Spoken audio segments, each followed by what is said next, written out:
Dale, vamos ahí.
Bien, amigos de Semblanzas, iniciamos otro programa más, un programa y una semana dedicado a rescatar, a resaltar los personajes, la historia, las costumbres y tradiciones de la provincia de Chincha.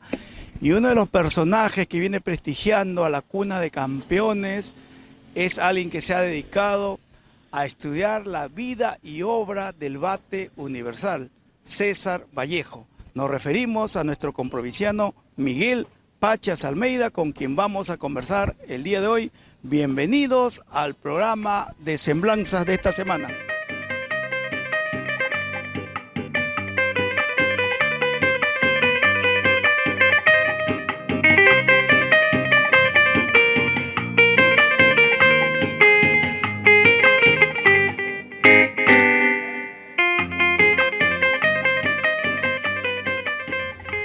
Bien, damos inicios al programa del día de hoy, dialogando con Miguel Pachas Almeida, a quien le damos la bienvenida. Miguel, bienvenido a Semblanzas del día de hoy. Gracias, José Luis, por esta bienvenida, y estoy muy contento de estar aquí en mi tierra, Chincha, para hablar un poco sobre Vallejo.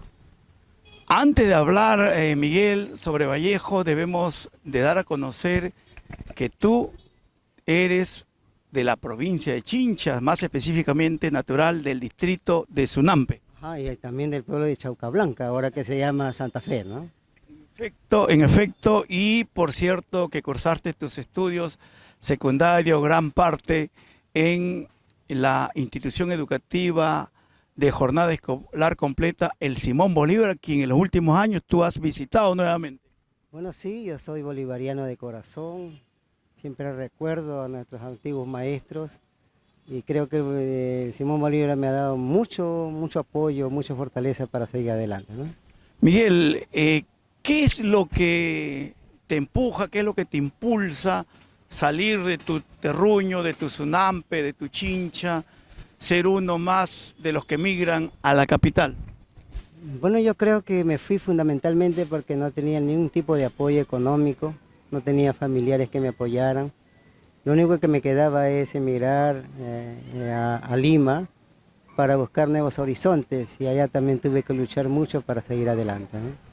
Miguel, ¿y cómo es que tú te interesas en introducirte en el mundo de la investigación de la vida y obra de César Vallejo?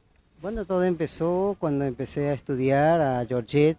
Hice un libro sobre ella en el 2008. Y luego ya, gracias a ella, conocí más a Vallejo y me interesé en investigar más sobre el poeta. Y mi meta era escribir una biografía, que lo publiqué recién en el 2019, ¿no?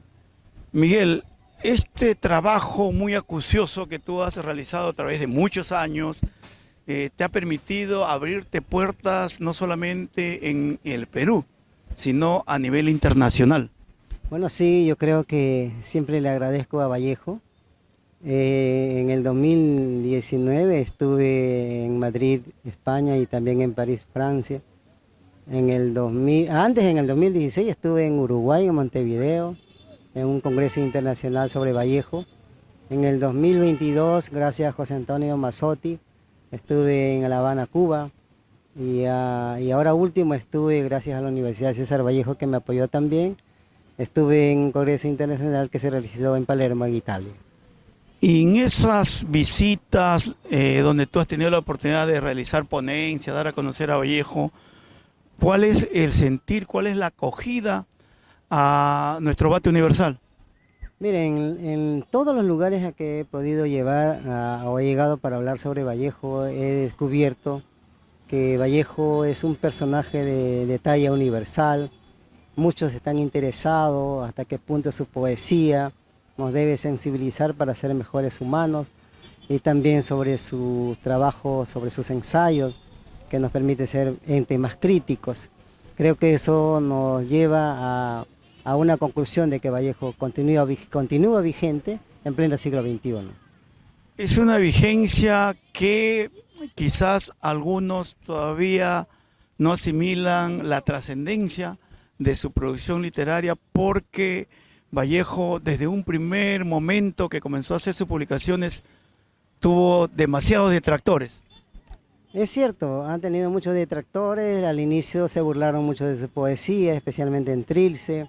Creo que Vallejo escribió una poesía de otra época, los gustos eran diferentes, pero que conforme ha transcurrido el tiempo, ante el avance del capitalismo y del neoliberalismo en el mundo, creo que Vallejo ahora se hace más importante estudiar su vida y su obra, ¿no? Uno de los detractores fue, y bastante ácido, fue Clemente Palma. En parte del contenido de tu obra tú das a conocer la manera, hasta ciertamente quizás cruel, cómo se le atacaba. Bueno, Clemente Palma fue uno de sus principales detractores, que no supo comprender la poesía de Vallejo. Él amaba mucho a Chocano, a la poesía de Chocano, que tenía que ver con el modernismo. No comprendió Trilce, no se atrevió a hacer un análisis crítico sobre Trilce. Más bien dijo que aquellos que escribían ese tipo de poesía no eran poetas, pero que con el tiempo, como verás, Vallejo ha sabido trascender. Ahora Trilce es una de las obras más extraordinarias que se ha escrito en lengua hispana, ¿no? A través de tus investigaciones vamos a aprovechar tu presencia, Miguel, para escudriñar algunos aspectos poco conocidos. Muchos se preguntan ¿por qué el título de Trilce? Bueno, yo mantengo la idea de lo que dijo el propio Vallejo, ¿no? Trilce es una palabra inventada por el poeta y que al final no significa nada. Vallejo consideró de que simplemente le gustó el sonido de la palabra y por eso inventó la palabra Trilce. Y también otra de sus obras, muy conocida por cierto, es Los Heraldos Negros. ¿Fue esta la obra que Vallejo, dado la amistad que tenía con Abraham Valdelomar, le encargó que le haga el prólogo, un prólogo que nunca llegó a sus manos? Sí, pues lamentablemente, ¿no? Haciendo un análisis sobre la amistad de nuestros dos comprovincianos, perdón, en este caso Valdelomar, coterráneo y queño como Valdelomar, me dio mucha pena que Valdelomar no haya cumplido su palabra, ¿no? Justificable de repente por sus múltiples tareas que tenía dedicadas a la política, pero que me hubiese gustado muchísimo que un iqueño como nosotros le haya escrito el prólogo a Vallejo, pero que al final no lo hizo. Sin embargo, sí dejó constancia de su gran admiración e incluso dijo algo muy importante, ¿no? Que Vallejo iba a ser muy atacado, ¿no? Muy herido por sus detractores a través del tiempo, ¿no? Y como que se cumplió, pero ahí estuvo, quizás como una escudera imbatible, la esposa de Vallejo, Georgette, para tratar de hacer frente a estos detractores. Bueno, sí, Georgette ha sido una mujer fundamental en la vida de Vallejo. Creo que sin ella, Vallejo hubiese sido de repente más atacado y más tergiversado a través del tiempo. Georgette fue una mujer importante que se preocupó para que la poesía de Vallejo sea verosímil, sea, digamos, tal como lo dejó el poeta, y fue su gran defensora, sobre todo de su posición política, ¿no? Y precisamente tú habías hecho mención que habías publicado, y esta fue la primera obra que tú publicas y curiosamente no fue sobre César Vallejo propiamente, sino sobre su compañera, Georgette, titulado Georgette Vallejo, Al fin de la batalla. Ajá, porque en este momento que yo hay que comprender, estimado amigo José Luis, que yo empezaba a escribir. O sea, iniciarse en la escritura no es fácil. Empezar con Vallejo era muy oceánico, por tanto tenía que empezar con un personaje como para que sea una etapa de introducción para llegar a Vallejo, y esta fue la etapa de introducción, escribiendo un libro sobre Georgette, ¿no? Pero hay bastante información porque este libro, por ejemplo, contiene 450 páginas. ¿Qué tiempo te llevó dar forma del libro a esto? Mira, en realidad me hace recordar por qué hay tanta información. Al inicio no habían datos sobre Georgette a la mano. Me recuerdo que el doctor Maxilo Atuesta, que escribió el prólogo, me dijo: anda, busca información en El Comercio, en La República. Y cuando fui me di cuenta que era muy caro sacar información allí. Entonces el doctor de pronto me alcanza todo un archivo de la vida de Georgette en el Perú, desde que llegó en el 51 hasta que murió en el 84. Entonces prácticamente todo ese material me permitió elaborar este libro, ¿no? A propósito de Maxilo Atuesta, él señala que solo el tiempo llegará a empotrar en la conciencia de los peruanos lo que Georgette tuvo de trascendente en la vida y obra de César en nuestra poesía. Ese tiempo ya llegó, está próximo. Yo creo que ya llegó. Hay autores y escritoras extranjeras que están valorando la labor de Georgette en cuanto a Vallejo, pero aún así creo que nosotros como peruanos le debemos mucho, especialmente los vallejólogos, ¿no? En los congresos generalmente no se le recuerda, no se le ha dado todavía ningún homenaje, pero me he prometido, estimado amigo José Luis, que en este año, a como dé lugar, voy a tratar de que se realice un homenaje a Georgette en la Casa de la Literatura Peruana. Georgette tuvo hasta una especie de círculo que se convirtieron en anti-georgetianos. Bueno, sí, de todas maneras ella se encontró con grandes enemigos, sobre todo cuando empezó a cobrar el 10% por derechos de autoría, también un porcentaje por aquellos que publicaban los libros de Vallejo. Estábamos mal acostumbrados a publicar obras sin el permiso correspondiente y sin pagar ningún céntimo, y creo que en ese sentido podría decirse que se ganó grandes enemigos, ¿no? La enemistad con algunos de ellos fue tal, no por parte de ella, sino por defender la propiedad intelectual, la originalidad de los versos de Vallejo, que incluso el biógrafo personal de Vallejo, Juan Larrea, luego se convertiría también en enemigo prácticamente de Georgette. Sí, eso me parece muy triste, muy objetable, porque siendo Juan Larrea un amigo especial de Vallejo, que se consideraban como hermanos, al final se convirtió en el peor enemigo de Georgette, dejándola incluso a todas luces como una mujer ignorante, incapaz de publicar las obras de Vallejo, y hablando de cosas íntimas que no venían al caso. Es decir, creo que a mi criterio Juan Larrea no se comportó a la altura como un verdadero vallejólogo, ¿no? Tú señalas que Georgette es la continuación de Vallejo. ¿Cómo entender esta expresión? Bueno, me refiero en en el aspecto político, por ejemplo. Georgette, estando acá en el Perú, fue la defensora de la posición política de Vallejo. No solamente creía que se podría difundir al Vallejo poeta, sino también al Vallejo político. Y creo que al final ella misma también fue de posición política de izquierda. Se sabe, por ejemplo, ahora que ha financiado a grupos guerrilleros y que ha pertenecido a ciertos grupos de guerrilla, y lo cual a mí me parece muy importante, y pienso recabar esta información para una próxima edición del libro sobre Georgette, ¿no? Amigos de Semblanzas, estamos conversando con Miguel Pachas Almeida, un chinchano que se ha dedicado a estudiar la vida y obra de César Vallejo y darlo a conocer no solamente en el Perú, sino a nivel internacional. Miguel, habíamos hecho referencia a la cuestión política, pero quizás el aspecto político de Vallejo fue lo que finalmente marcó en él, como él mismo lo ha señalado en algún momento, uno de los aspectos más tristes de repente más opresores de su existencia en Perú, porque incluso por falsas acusaciones tuvo que hasta purgar condena. Bueno, este caso que ocurrió en su tierra en el año 1920 tuvo relación con la política, ¿no? Pero más bien yo diría, José Luis, que la cuestión política tuvo mayor repercusión en su vida cuando estuvo en Francia, porque fue perseguido, fue expulsado de París, de Francia, vivió en Madrid en el año 31, de los años más difíciles, hablando de cuestiones materiales. Entonces Vallejo ha sabido, lamentablemente, pagar las consecuencias por ser un escritor comprometido con la causa del pueblo.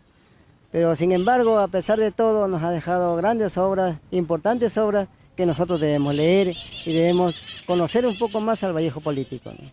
Miguel, ¿y dónde se cimienta a ese Vallejo identificado con los oprimidos, con los marginados, con los necesitados? Quizás cuando tuvo la oportunidad de trabajar en una ciencia, en una hacienda, donde pudo percibir cómo se trataba a los indígenas, a los obreros. Bueno, yo podría en todo caso decir que son tres influencias, ¿no? En primer lugar, habiendo nacido de parte de sus abuelos que eran curas o sacerdotes, que tenían mucha relación, se compadecían de los pobres. En segundo lugar, como tú lo acabas de mencionar, trabajar en las haciendas donde pudo observar el maltrato y la explotación de los trabajadores indígenas. Pero en tercer lugar, la situación crítica que había el pueblo en el mundo cuando vivió en Francia e inició el estudio del marxismo. Creo que son tres etapas fundamentales, agregado a lo que Vallejo dijo alguna vez, que él se hacía más político por experiencia que por estudio. Creo que Vallejo ha sido un marxista a carta cabal y por tanto debemos valorarlo como tal, ¿no? Y otra de las obras que publica nuestro amigo Miguel Pachas Almeida, con quien estamos dialogando el día de hoy para Semblanzas, es un ensayo que tituló César Vallejo y su América Hispana. Con este, Miguel, ya comienzas un poco a introducirte ya propiamente en el estudio de la obra vallejiana. Bueno, sí, este es un ensayo que se realizó con motivo de un concurso internacional sobre la presencia de Vallejo en Madrid en el año 31. Aprendí mucho sobre esta investigación. Allí Vallejo pasó sus momentos más difíciles, pero también fue, digamos, el pináculo de su vida política marxista. Pero que al final es una obra, un ensayo que me permitió ganar el primer premio, diríamos, aunque sea un tercer puesto, ¿no? Una mención honrosa en este concurso internacional que tengo para Vallejo, ¿no? Aquí hay unos escritos de Stephen Arr en este libro, donde él señala que Vallejo era un hombre al servicio de las causas revolucionarias, a favor de las grandes mayorías. ¿Es así como perciben los estudiosos de Vallejo? Porque así como tú lo haces en Perú, otros lo hacen a nivel internacional. Yo creo que sí. Uno de los grandes estudiosos, aparte de George Lambie, que también es inglés, Stephen Arr es otro de los grandes estudiosos ingleses que ha tocado la vida política de Vallejo.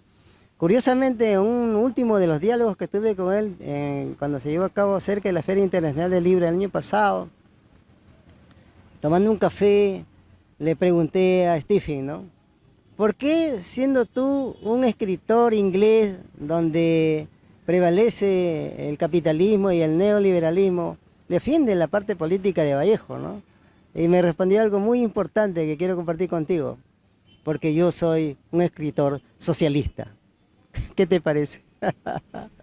Concuerdan con sus ideales, porque Vallejo abrazó esta ideología por convicción, no por retórica, por teoría, porque él lo demostraba en la práctica. Incluso era un entendido que la literatura era un arma para defender a la clase marginada.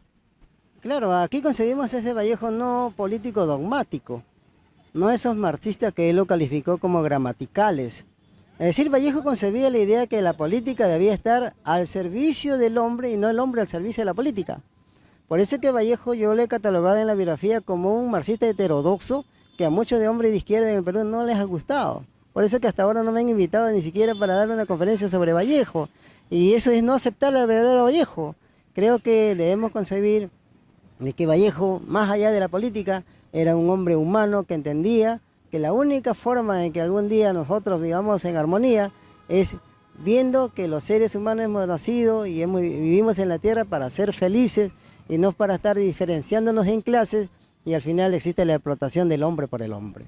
Y que tampoco haya ideologías un poco distantes, porque como conversábamos antes, te preguntaba, Vallejo por la parte paterna es descendiente de un sacerdote. En su niñez, en su infancia, fue muy apegado a la religión por principios familiares mismos. Incluso en algún momento tú narras como una especie de anécdota que mencionaba que quería ser obispo. Y luego termina siendo un marxista, leninista, confeso, práctico. Y como tú mencionabas, como no hay contradicciones entre religión y ese principio que al final él abrazó.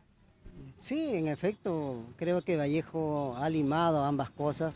Un gran creyente, pero que también era muy humano, ¿no? Y al final creo que Vallejo llegó a una conclusión que entre la religión y el marxismo no habría diferencia. Cosa que, como también te dije, el Papa actual ha considerado que entre el marxismo y el catolicismo no hay casi ninguna diferencia, porque ambos buscan lo mejor para el ser humano.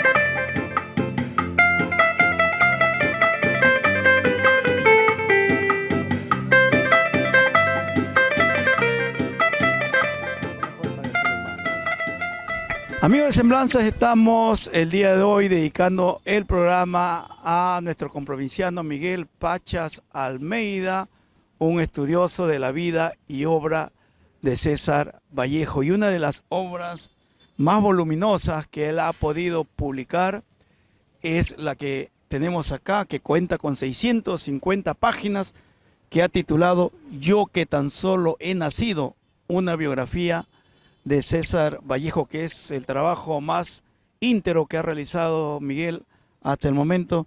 Miguel, ¿y por qué lo de este título? Bueno, entre los varios títulos que tuve que elegí Yo que tan solo he nacido. Es un verso de uno de los poemas de su poemario Poemas Humanos, precisamente, porque quería mostrar que Vallejo en realidad, a través de este verso, es uno de los seres más humildes, ¿no? Él dice, yo que tan solo he nacido, ¿no? Sin de repente decir, tengo tantas cosas materiales. Bastó con ser un ser humano en la tierra como para expresar todo lo que nos ha expresado a través de su obra poética, ¿no? Esta es una obra, quizás coincides conmigo, la más ambiciosa que proyectaste y que lo lograste concretizar. Yo creo que sí, porque era una meta especial. No se había escrito una biografía más completa, digamos, con mayores datos o mayores documentos personales. Entonces, que fue una obra fenomenal, de muchos años de trabajo.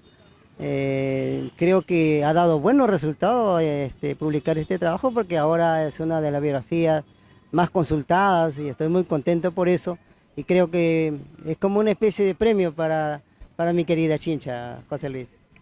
Creo que alguna vez me mencionaste que existía interés de algunos de traducir esto a otros idiomas. Sí, pues lamentablemente hay un pequeño problema. Mira, te cuento, Barry Hoffman ya terminó de traducir este libro. Incluso José Antonio Mazzotti ya escribió el prólogo para este libro. Y él ya no está con nosotros, pero el prólogo de este libro lo escribió José Antonio. El problema ha sido, José Luis, que no hemos encontrado hasta ahora alguna editorial en el extranjero que quisiera publicar esta obra. Vamos a seguir insistiendo a ver qué tal me va, ¿no? Tú esta obra señala que es una obra contextualizada. Tú aquí vas un poco haciendo el paralelo entre la época que va viviendo nuestro país y donde tuvo que desenvolverse César Vallejo, sus ancestros, porque tú comienzas aquí un poco en la obra de Yo que tan solo he nacido, dando a conocer un poco los orígenes, el árbol genealógico de César Vallejo.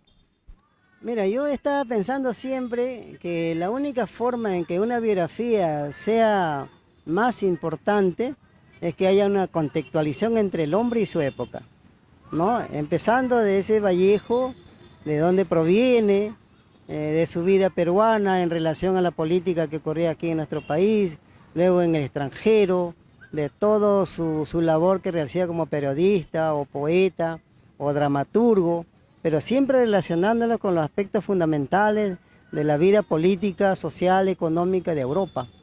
Entonces al final he llegado a entender que Vallejo no es más que el resultado de estos sucesos. No es ese Vallejo, digamos, que aparece como un genio, como producto de las influencias telúricas, tiene el Vallejo como resultado de la vida misma, de los sucesos que han ocurrido en su vida. Y creo que gracias a eso el Vallejo es un gran escritor, un gran poeta. Miguel, en esta obra de Yo que tan solo he nacido, una biografía de César Vallejo, tú he hecho mención que también está documentado. ¿Qué documento has tú consignado en esta obra? Inédito, digamos, que anteriormente no había sido difundido. Bueno, aquí creo que encontramos, datos importantes, muchos de sus certificados que tuvo Vallejo cuando fue estudiante del Colegio San Nicolás en Huamachuco. También tenemos sus certificados de estudio de la Universidad Nacional de Trujillo. También hay documentos que me entregó documentos personales que me entregó la Universidad Católica del Perú. Es decir, un sinnúmero de documentos que probablemente se sabían, se conocían, pero que nadie se había encargado de publicarlo como parte de la biografía. O sea, mi meta era que aquella persona que quiera estudiar a Vallejo encuentre la mayor cantidad de datos posible sobre Vallejo y que eso le permita también realizar estudios posteriores. Esa fue la meta, ¿no? Eso en relación a documentos y como dato, como información que tú has consignado acá en esta obra, ¿qué nuevos datos encontraste tú en estas investigaciones? Que a propósito, fueron 10 años de trabajo. Bueno, para citarte algunos ejemplos, en primer lugar que Vallejo ya tenía mucho talento para la poesía desde niño, ¿no? Ahí anotamos que Vallejo con sus hermanos menores jugaban a hacer versos. Entonces concebía la idea, pues una hipótesis que he validado, que Vallejo en realidad no se hizo poeta después, sino tenía ese talento de muy temprana edad. Otro aspecto que también me parece importante decir es que aquí consigno cómo es que se originó el poema Los Heraldos Negros, ¿no?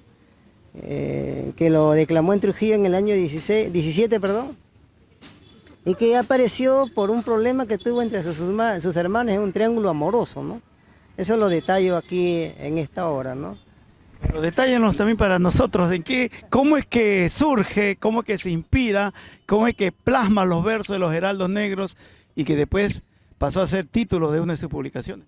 Bueno, resulta que Vallejo, como tú sabes, tuvo dos hermanas menores de su época y una de ellas resulta que ella estaba casada con su pareja, pero la otra hermana que todavía estaba soltera iba a visitar a esta persona casada.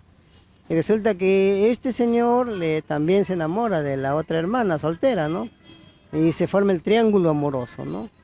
Entonces al enterarse la hermana casada, le entrega el único hijo que tenía al esposo y viene a Trujillo. Y finalmente la segunda hermana se vuelve prácticamente la segunda esposa de este señor con quien tiene más hijos.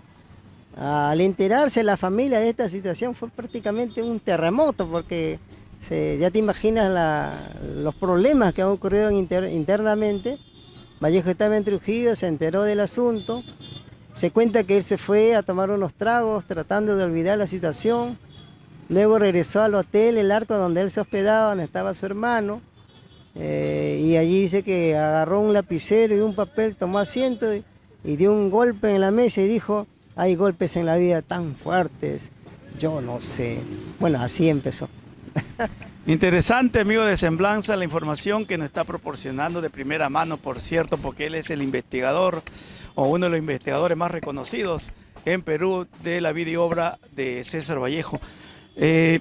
Miguel, a propósito, Vallejo fue multifacético, nosotros lo conocemos básicamente por su poesía, pero nosotros como docente en el mundo escolar, por ejemplo, mucho trabajamos con un trabajo narrativo de él, Paco Yunque. ¿Qué información no he escuchado casi que se refiere quizás de repente porque no tiene tanta trascendencia en relación a su poesía? Mira, yo creo que la parte narrativa de Vallejo es la que poco se ha estudiado y poco se ha difundido. En la universidad sí lo estamos haciendo ahora. Sus cuentos y las novelas de Vallejo son extraordinarios. Paco Yunque en particular fue un cuento que le pidieron allá en Madrid en el año 31, pero que lo descalificaron porque era muy triste y por eso no se editó. Pero yo creo que más bien José Luis no era porque era triste, sino porque tenía un alto contenido político. Y creo que es uno de los cuentos más leídos acá en el Perú y que debería leerse en todos los planes lectores, ¿no? En efecto, también coincido contigo pues por cuestiones ya ideológicas, que un poco fue vetado este tipo de trabajo, porque hasta en estas publicaciones era una especie de denuncia social del sistema imperante hasta nuestros días en nuestro país. Claro, incluso esta obra está vetada generalmente en las escuelas particulares en el Perú. En las escuelas nacionales lo toman pero desde otro ángulo, o sea, lo toman por el bullying, pero no quieren tomarlo por la parte política. Y creo que eso hace mucho daño, porque no estamos estudiando al verdadero Vallejo.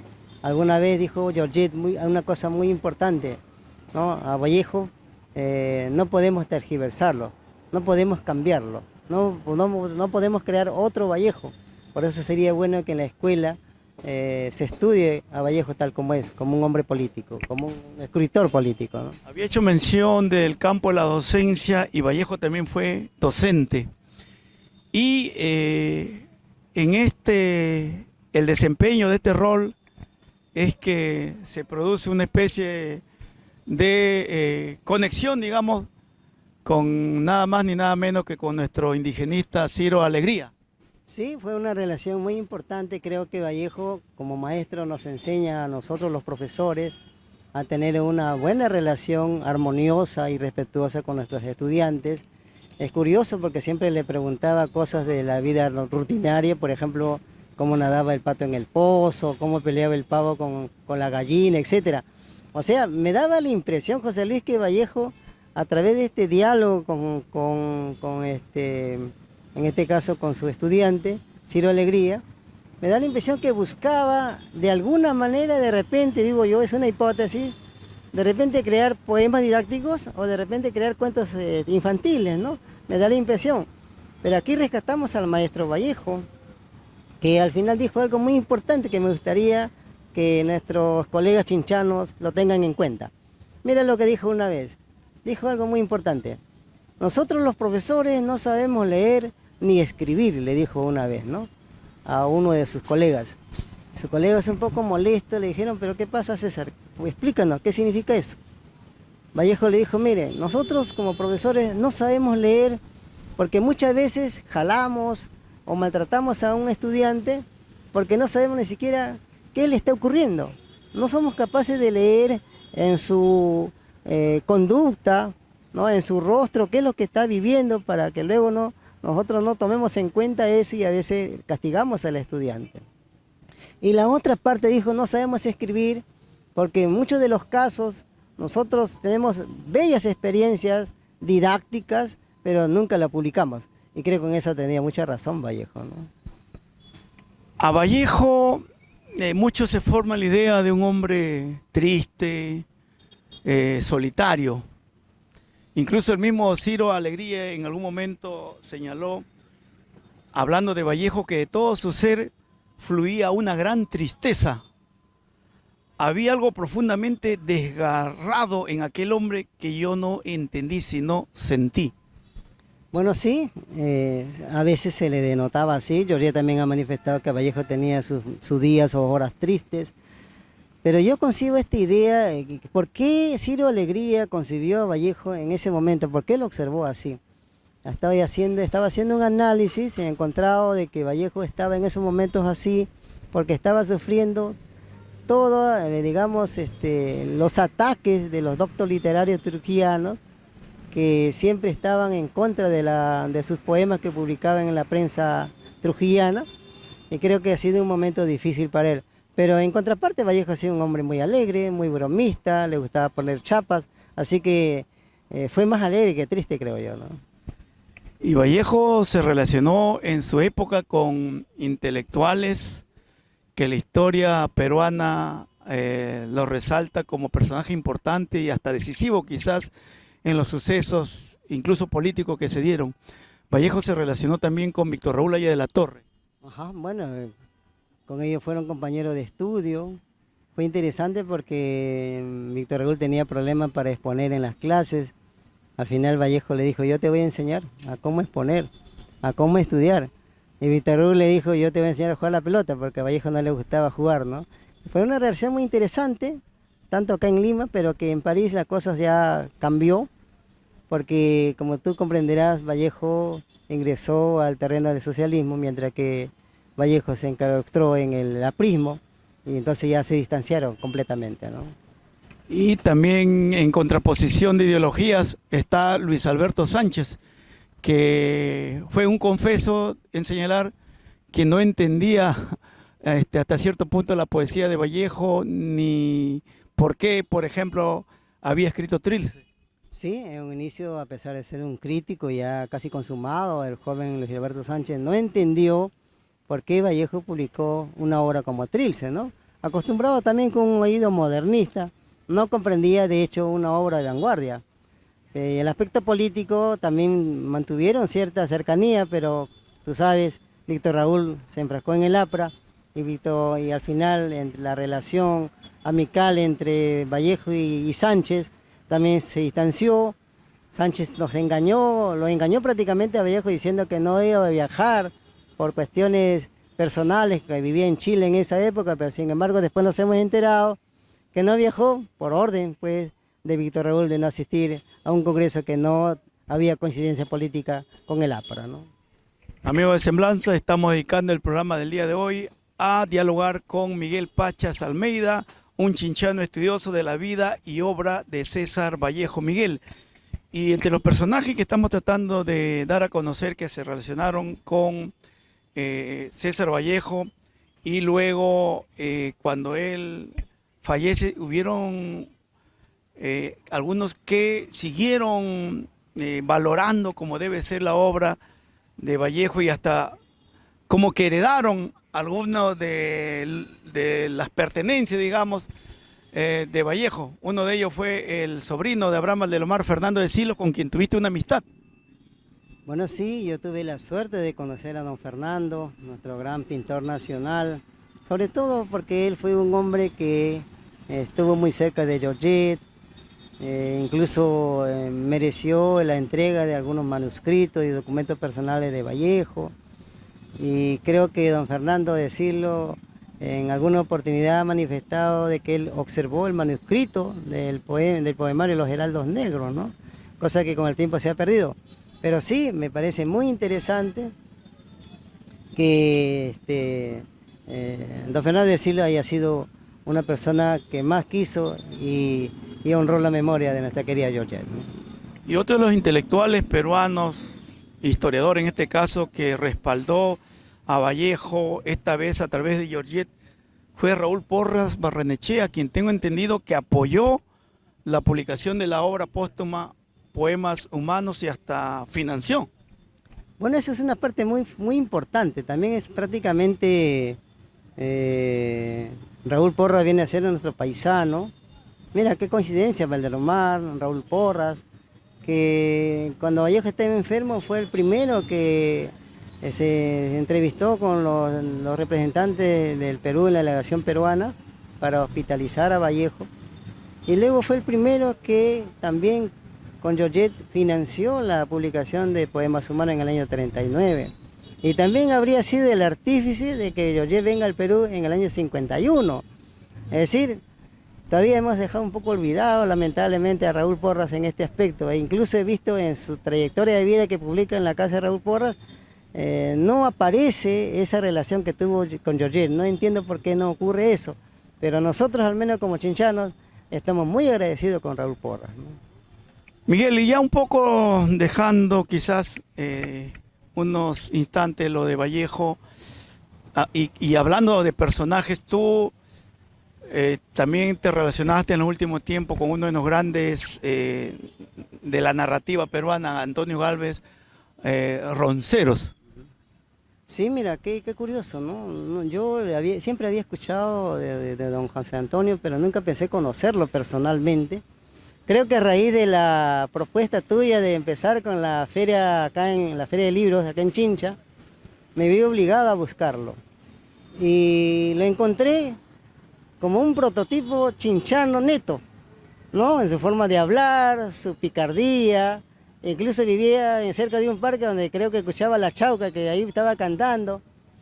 Me mostró un gran apoyo, mi hermano. No sé, sentí como un apoyo paternal, como alguien que valoró mi trabajo en ese momento. Me sentí como protegido por alguien que era de mi tierra, en Lima, ¿no? Y eso me ha permitido con el tiempo seguir su ejemplo, ¿no? Dar algunos logros más a nuestra querida Chincha, ¿no? Y para la Feria del Libro, para la primera edición de la Feria del Libro de Chincha, que lo realizamos en plena pandemia también con tu apoyo, nosotros lo denominamos Antonio Gálvez Roncero y te encargamos a ti de buscar algún mensaje, alguna grabación o su participación en este festival. Y él consiguió una entrevista, pero puso una condición: que Miguel Pacha sea quien lo entreviste, y lograste entrevistarlo. Eso fue halagador, no, sin duda. Yo me sentí un poco mal también, créeme. Me sentí mal porque quien estaba organizando la feria eres tú, con Víctor Salazar, ¿no? Con Víctor Campos. Pero me sentí mal porque yo solamente era un mensajero. Pero cuando ya don José Antonio dijo, no, yo quiero que Miguel Pacha me entreviste, me sentí un poco mal, pero al mismo tiempo yo dije, tengo que cumplir esa misión. Me sentí muy contento, muy orgulloso de compartir unos minutos en la entrevista, que se transmitió en directo, me parece, y salió genial. Creo que es el más grande recuerdo que tengo del maestro José Antonio en estos momentos, ¿no? Hablando de entrevista, Miguel, tú tuviste la oportunidad de ser entrevistado hasta en 2 oportunidades por Marco Aurelio de Negri, cuando tú iniciabas recién tus publicaciones acerca de Vallejo. Bueno, muchos me han dicho que, caramba, ¿cómo es posible que tú hayas tenido 2 entrevistas con el doctor Marco Aurelio de Negri?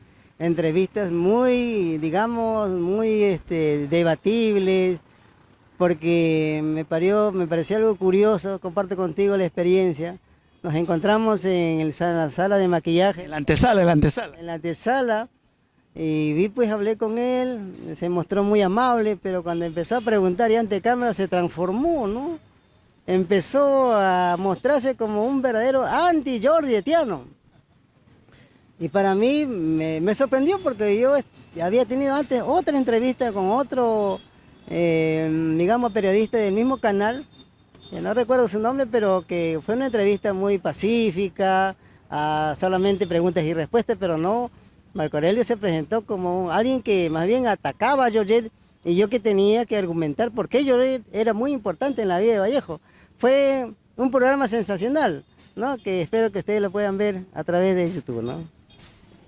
Amigos de Semblanzas, ya estamos en los minutos finales del programa del día de hoy, en este diálogo que estamos sosteniendo con Miguel Pachas Almeida, un estudioso de la vida y obra de César Vallejo. Miguel, ¿qué proyectos, qué se viene más adelante? Nosotros hemos mostrado 3 de tus obras, pero tú tienes otras obras un poco referidas ya al aspecto anecdotario, a pormenores de la vida de Vallejo, que en los últimos años también has dado a conocer gracias a tu amigo Tume. Bueno, sí, yo desde acá agradezco mucho a Coqui Tume, escritor y editor de Infolectura en Trujillo. Él ha valorado tanto mi trabajo, mi hermano, que ha publicado mis últimos libros, ¿ya? Y entonces estoy muy contento. También David Vallardo, que ya próximamente va a publicar la segunda edición de la biografía de Vallejo. Ahora estoy enfrascado en una nueva obra, ojalá pueda terminarlo para la Feria Internacional del Libro de este año. Así que, José Luis, seguimos adelante con Vallejo y te agradezco muchísimo por esta gran entrevista. En cuanto a tu trayectoria, digamos, tus visitas internacionales, ¿cómo te ha fortificado, cómo te ha impulsado para continuar con este trabajo de investigar y dar a conocer a Vallejo? Bueno, la última visita que hice a Palermo en Italia, fui a exponer la importancia del curso Cátedra Vallejo para tratar de enseñar lo que es Vallejo en las universidades. He planteado allí a los estudiosos, tanto peruanos como extranjeros, que todas las universidades en el Perú y en el mundo deberían tener Cátedra Vallejo.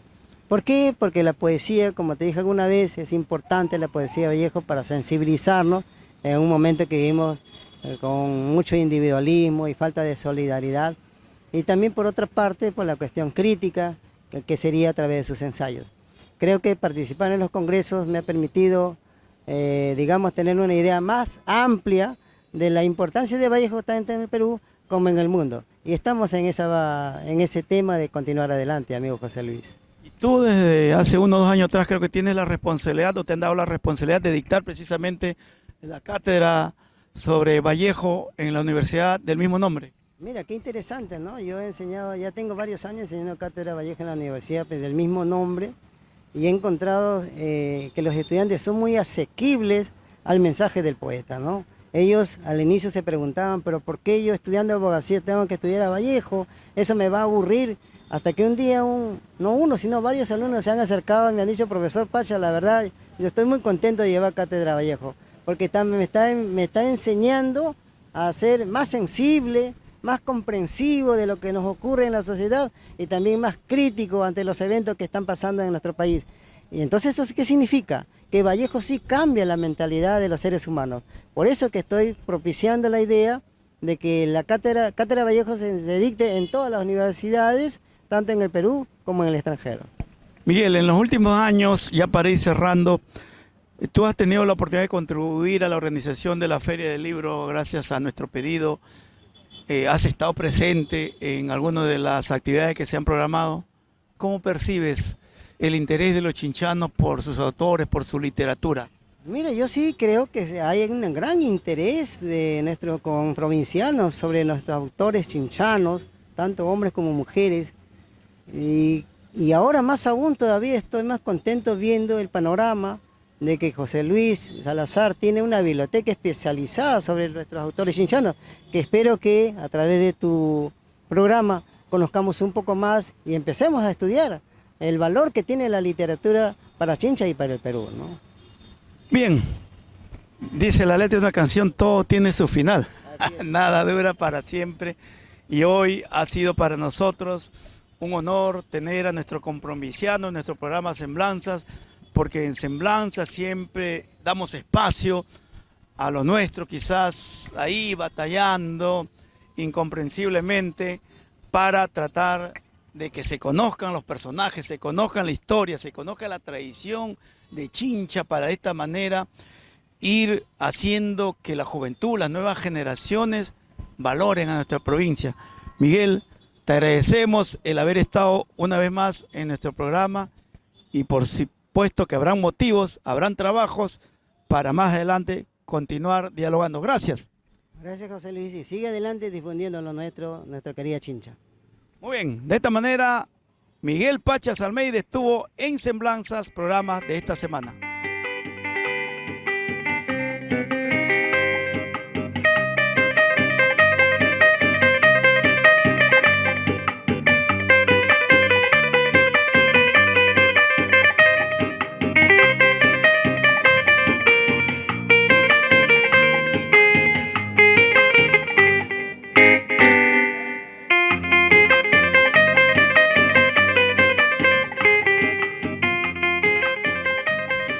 De esta manera llegamos al final del programa del día de hoy, Semblanzas, un programa que lo hemos dedicado a dar a conocer a nuestro comprovinciano Miguel Pachas Almeida, quien se ha dedicado a estudiar la vida y obra de César Abraham Vallejo Mendoza. Hemos conocido parte de su vida, parte de su trayectoria como intelectual dedicado a la investigación y la difusión, por cierto, de César Vallejo. Gracias por su sintonía del día de hoy. Nos vemos en nuestro próximo programa.